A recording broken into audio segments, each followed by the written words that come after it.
vaksinasi. Bapak Ibu yang selesai masa observasi 15 menit sudah bisa Kerjasama meninggalkan antara tempat. Pemkulu Semawe, TNI dan Polri. Vaksinasi Bapak Ibu yang sudah selesai dalam 5 hari. Kalau seandainya juga butuh lebih banyak, kita akan koordinasi dengan Dinas Kesehatan Provinsi. Stok kita ada berapa, Pak? Ada 4.500. Dosis vaksin ada, cuma diedukasi ya lewat toko-toko, kepala desa dan juga Babinsa, Babinsa yang selama ini memang bekerja sama dengan kita dalam melakukan upaya pencegahan pandemi COVID khususnya di Kota Lombok.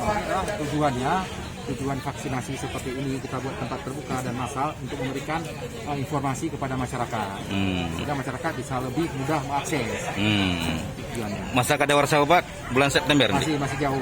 Masih jauh. Yang dilakukan pada ini mengimbau pada masyarakat untuk memanfaatkan kesempatan ini sebaik-baiknya ya. Karena vaksinasi ini secara massal begini tempat ini berlangsung sampai hari Senin. Jadi bisa datang gratis. Ya. Satriani M. Daud.